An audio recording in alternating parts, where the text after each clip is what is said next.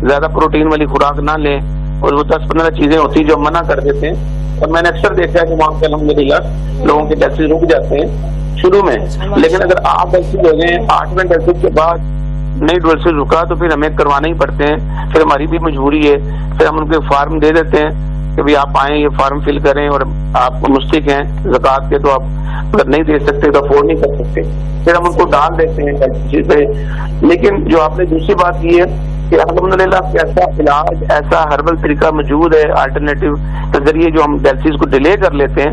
کوئی ایسے پیشنٹ جن کو پتہ ہے کہ اگر انہوں نے 6 ماہ بعد یا سال بعد ڈیلسس پہ چلے جانا ہے تو وہ اور میڈیکل میں کوئی حل نہیں ہے, وہ جانا ہی ہوتا ہے. الحمدللہ ہم نے پروف دیا ہے.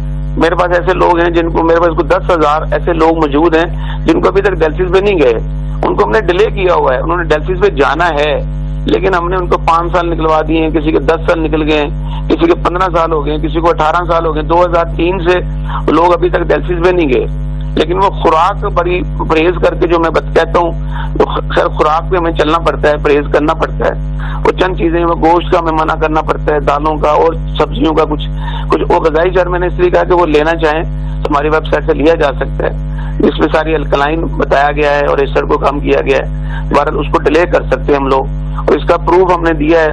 امریکہ کو, ہارورڈ یونیورسٹی کو ریسرچ دی ہے, اور ان کو ہم نے پیشنٹ انہوں نے مانگے 50 بندوں کا ڈیٹا مانگا کہ ہمیں شو کریں کون سے 50 لوگ ہیں جن لوگوں کو آپ نے ڈیلسس پہ جانے نہیں دیا. ایک نئی ریسرچ دنیا میں آنے والی ہے انشاءاللہ, تو میں خود بھی جا رہا ہوں USA, اور ایک نئی ریسرچ کو دینے لگا ہوں کہ کیسے ہم ڈیلے کر سکتے ہیں ڈیلسس پہ. پر ہمیں اپنی خوراک کا خیال کرنا ہے تاکہ ہم ڈیلسس سے بچے رہیں, بے شمار بیماریوں سے بچے رہیں, اور اپنے مردان کے کام کو ذرا کم کرنا ہے لائف سے. بالکل. اچھا ڈاکٹر وقار, یہاں پر میں آپ سے پوچھنا چاہوں گی, جو ڈائلسس ہوتی ہے ان کی کوئی ایج لمٹ ہوتی ہے یا پھر مطلب بیماری کو دیکھتے ہوئے اور ساری سچویشن کو دیکھتے ہوئے ڈائلسس کروائے جاتے ہیں, یا پھر اس میں کوئی اسپیسیفک ایج لمٹ ہوتی ہے کہ یہ ایج گروپ جو ہے ڈائلسس کروا سکتا ہے اور فلانا نہیں کروا سکتا؟ اچھا, ابھی آپ ہم کو سن گے کہ اس میں کوئی ایج کا تعلق نہیں ہے. چھوٹے چھوٹے بچوں کے ڈیلسس ہو رہے ہیں, بزرگوں کا بھی ڈیلسس ہو رہا ہے, چھوٹے چھوٹے بچے 6 ماہ کے بچے کا ڈیلسس ہو رہا ہے. اگر چلڈرن ہاسپٹل چلے جائیں تو بندہ حیران ہو جاتا ہے کہ اس بچے کا کیا قصور ہے, یا اس بچے نے کیا کیا ہے. اس کے بھی ڈیلسس ہو رہے ہیں, وراثت سے وہ پالیسیز لے سکتے ہیں. یہ انہیریٹڈ بھی ہوتا ہے پھر؟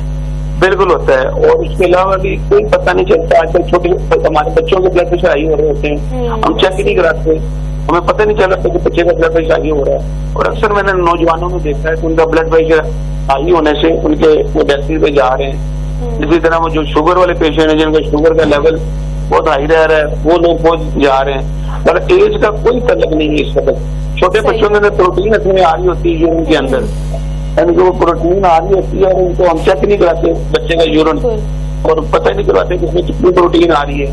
میں مساف کو کہنا چاہتا ہوں کہ ہماری, میری اور آپ کی اور ہم سب کی پروٹین خارج ہونی چاہیے 150 تک 150 تک. تو ہمیں پتہ ہی نہیں کہ ہماری کتنی, ابھی بہت کم لوگ ہیں جو اپنا یورین جا کے ٹیسٹ کرواتے ہیں, جس سے پتہ چل جائے کہ ہمارے یورین میں کتنے جو پھس آ رہی ہے, ہمارے یورین میں کتنی پروٹین خارج ہو رہی ہے, کتنی البومن خارج ہو رہی ہے. بہرحال ہمیں یہ سب کو ٹیسٹ ضرور کروانے ہیں. یہ اویئرنیس میں اکثر میری مقصد یہ ہوتا ہے کہ لوگ اپنے ٹیسٹ کروائیں. میں اویئرنیس دوں کہ لوگ اپنے ٹیسٹ کروائیں, پتہ چلتا رہے بربد کہ کیا پوزیشن ہے. بالکل. اچھا ڈاکٹر صاحب, یہاں پر میں آپ سے پوچھنا چاہوں گی, جیسے کہ ہم نے سنا ہے کہ انسانی جسم میں جو ہوتی ہیں 2 کڈنیز ہوتی ہیں, تو اگر ایک ڈونیٹ کر دی جائے یا خدا نہ خواستہ ایک ڈیمیج ہو جائے تو انسان جو ہے ایک کڈنی پر بھی جو ہے وہ زندہ رہ سکتا ہے. تو میں اس حوالے سے پوچھنا چاہوں گی کہ اس کی لائف میں کیا چینجز آتے ہیں. مطلب ڈیفینیٹلی ایک خدا کا نظام ہے کہ خدا نے ہمارے جسم میں 2 کڈنیز رکھی ہیں, تو خدا نہ خواستہ ایک ڈیمیج ہو جائے یا کوئی بندہ کسی کو ڈونیٹ کر دے, تو اس حوالے سے پھر ایک کڈنی کے ساتھ زندگی گزارنے میں کیا مشکلات فیس کرنی پڑتی ہیں, کتنی رسکی ہو جاتی ہے لائف, اور اس کے ساتھ ساتھ ہم جس کو کڈنی ڈونیٹ کر رہے ہوتے ہیں اس کے لیے سارا کیا پروسیس ہوتا ہے؟ دیکھیں جی, الحمدللہ کڈنی تو ہیں, اگر ایک کڈنی کام نہیں بھی کر رہا تو بھی کوئی مسئلہ نہیں ہے, انسان کی لائف گزر رہی ہوتی ہے. اور ہم نے اکثر دیکھا ہے جب کڈنی ڈے آتا ہے مناتے ہیں پاکستان میں, اور ٹیسٹ ہوتے ہیں اور الٹراساؤنڈ ہم کرتے ہیں فری میں پورے پاکستان میں, تو بے شمار لوگوں کا ایک ہی گردہ ہوتا ہے. ایسے لوگ ہیں جن کا ایک پیدائشی طور پہ ایک گردہ ہے, ان کو پتا بھی نہیں ہوتا کہ ایک گردے کی زندگی گزار رہے ہیں. تو کچھ نہیں ہوتا, ایک گردہ بھی ہو اور ایک گردہ ڈونیٹ بھی ہو جائے تو انسان کو کچھ نہیں ہوتا. ایک کڈنی سے بھی سروائیو کر رہا ہوتا ہے, بلکہ جو دوسرا ایک گردہ تو ہے ہی نہیں، پیدائشی طور پہ یہ ڈونیٹ کر دیا ہے، اب ایک گردے پہ گزارا ہو رہا ہے. اگر وہ ایک گردہ بھی وہ گردہ آدھا بھی کام نہیں کر رہا 50%، تو 50% پہ بھی گزارا ہو رہا ہوتا ہے، اس کا یوریا گریڈر نارمل ہوتا ہے. اور اگر وہ 75% بھی نہیں کر رہا گردہ کام، سے 25% کر رہا ہے، تب بھی انسان سروائو کرتا ہے، کوئی مسئلہ نہیں آ رہا ہوتا ہے. یہ مسئلہ تب آتا ہے جب گردہ 25% سے نیچے آنا شروع ہو، 24 پہ، 23 پہ، 22 پہ، 20 پہ، تو تب یہ یوریا گریڈر بڑھتا ہے. بہرحال ہمیں گردہ اگر کسی کو ضرورت پڑ جائے جسموں میں، رشتے داروں میں، تو یہ ٹرانسپلانٹ کرنا چاہیے، گردہ دے دینا چاہیے بہن بھائی کو، والدہ کو، والد کو، مسز کو، بیٹی کو. کوئی عرض نہیں ہے. ہمارے پاکستان میں بڑی کم اویئرنیس ہے، ہم ڈرے ہوتے ہیں کہ نہیں یار گردہ نہ کہیں دینا پڑ جائے، بس دے دیا جائے، کوئی عرض نہیں ہے. باہر کے ملکوں میں لوگوں نے اپنے گردے اپنے اعضاء جو ڈونیٹ کر دیتے ہیں، وہ لائنوں میں لگے ہوتے ہیں، ان کو پتا ہوتا ہے یار کبھی میری باری آئے گی. تو پاکستان کے اندر ہم ڈر رہے ہوتے ہیں کہ یار گردہ دے دینا چاہیے. اگر ہمیں کسی بہن بھائی کی ضرورت ہو اپنے عزیز کو جو آپ کا بڑا چاہنے والا ہے اور آپ اس کے بڑے کہنے والے ہیں، تو میرا خیال ہے ہمیں اس طرف آنا چاہیے. ابھی پاکستان کے اندر بھی یہ بہت اچھا کام ہو رہا ہے ٹرانسپلانٹ کا، ان کو اجازت دی ہے گورنمنٹ نے، اور اچھے ادارے ہیں جو اس پہ کام کر رہے ہیں.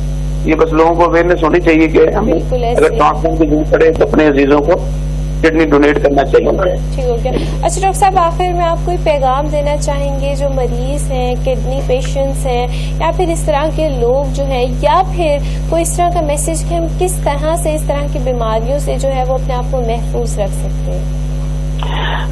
بچے سب سے پہلے تو ہمیں گول بنا لیں، اپنا ٹارگٹ بنا لیں کہ ہم نے ایک صحت مند زندگی گزار کے جانا ہے دنیا سے، جو ایک اللہ تعالیٰ نے ہمیں ایک صحت والی زندگی دے کر بھیجا ہے. اس کی پوچھ بھی ہونی ہے ہم سے وہاں جا کے کہ زندگی کیسے گزاری.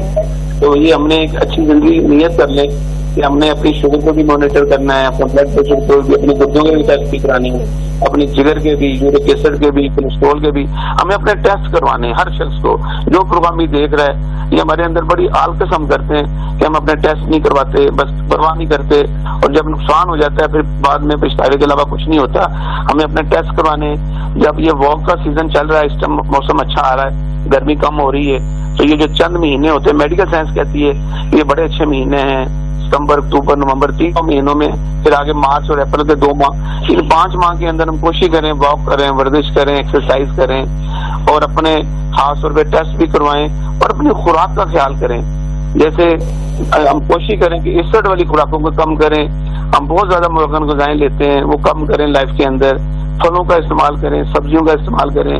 یہ قہوہ کیا ہے سفید زیرے والا، سفید زیرہ، سونف اور سبز الائچی والا قہوے کو لائف میں شامل کریں، یا کوئی بھی قہوہ پیا کریں چائے کی نسبت. اور جو ایک زندگی اللہ نے دی ہے اپنے چاہنے والوں کے لیے ہم کوشش کریں ان کا بھی خیال کریں، ان کے بھی ٹیسٹ کروائیں تاکہ ہم کسی بڑی پریشانی سے بچ سکیں.